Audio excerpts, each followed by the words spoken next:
আলহামদুলিল্লাহ, বাসায় মসজিদে খাওয়ানোর উদ্দেশ্যে ইফতারির আয়োজন করানো হয়েছিল আর সেটা ভালো মতো সম্পন্ন করতে পেরেছি। পেঁয়াজ অনেকগুলো কেটে দেওয়া হয়েছে, আবারও বলছে যে বেরেস্তার জন্য পেঁয়াজ লাগবে, এখানে পেঁয়াজ কাটতে। মসজিদের উদ্দেশ্যে যেহেতু রান্নাবান্না চলছিল, তো সব কিছু আর বাড়িতে করা হয়েছিল না, বাইরেও কিছু করা হয়েছে, সেগুলো আনা এবং সেগুলো সব কিছু রেডি করা, আবার সব কিছু গুছিয়ে মসজিদে দিয়ে পাঠানো, সব কিছু নিয়ে কিন্তু সারাদিন অনেক ব্যস্ততাময় কেটেছে। আসসালামু আলাইকুম, আপনারা সবাই কেমন আছেন? আশা করি সবাই অনেক ভালো আছেন। তুমি কি খড়ি ফাটাচ্ছ?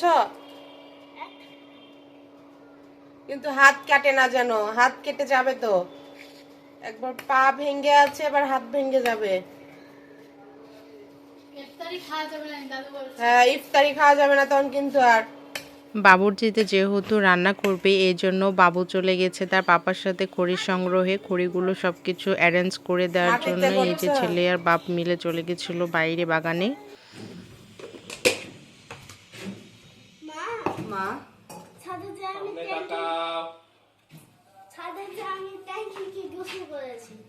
ট্যাঙ্কিকে গোসল করেছ?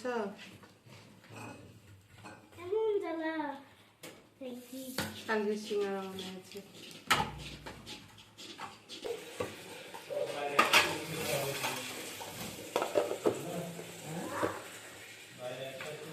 আজকে বানাবেন না সিঙ্গারা?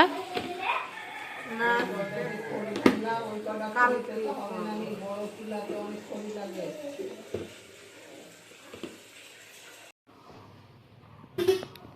এখানে হাঁড়িগুলো ধুতে হবে। হাঁড়ি চলে এসছে।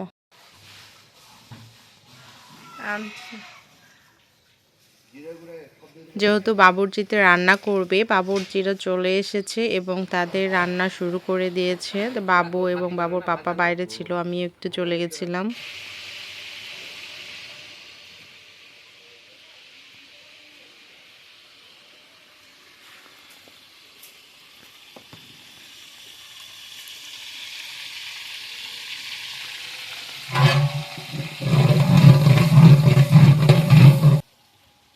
এটা কি মাংস হয়ে গেছে? ও আচ্ছা।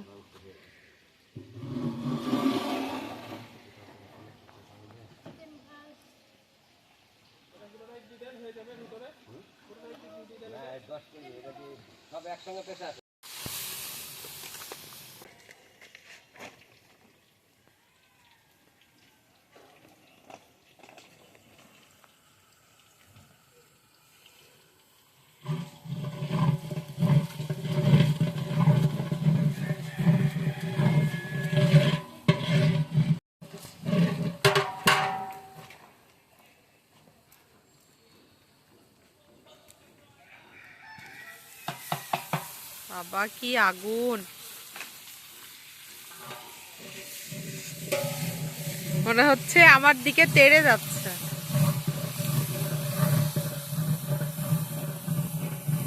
আই ছেলে,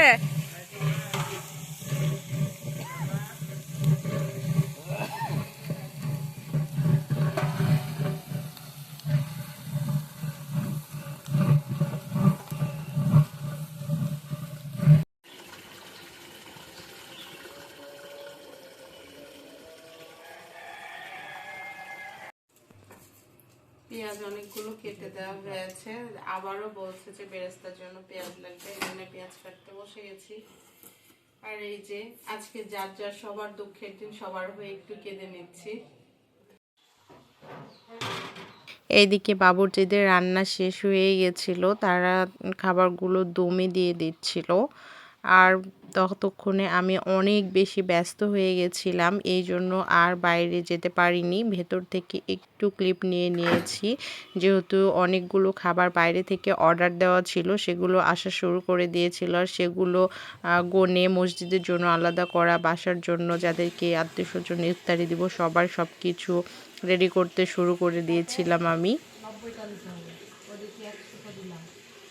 আলহামদুলিল্লাহ আলহামদুলিল্লাহ সব কিছু ভালো মতো সময়ের অনেক আগে কমপ্লিট করতে পেরেছি। সবাই মিলে হেল্প করে কিন্তু সব কাজ সম্পন্ন করেছি এবং মসজিদে দেওয়া আত্মীয় স্বজন সবাইকে খুবই সুন্দর মতো দিয়ে দিতে পেরেছি, দিয়ে মসজিদে দিয়ে পাঠিয়েছি। হাতে যে কালি ভরেছে, আস্তে আস্তে আস্তে।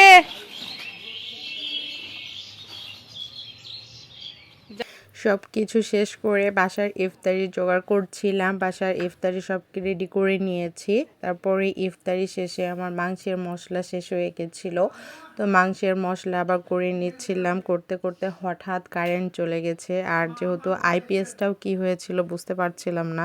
চারানা করো, আটানা চারানা বাদামের ঠোস।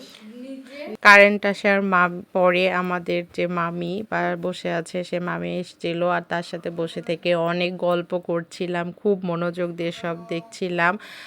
আর সব কিছু শেষ করে যখন ঘুমাতে গেছি, আমার ছেলের প্রতিদিনের খেলা। ডি না ফোর? উল্টা ডি। ও উল্টা ডি, ঠিকই বলেছ। 4 হয়ে গেছে তো বাবা, এবার 4 হয়েছে। ওরে বাস রে, 4 এর লাইন তো বহুত দূর, বাংলাদেশ থেকে ভারত, এটা কি?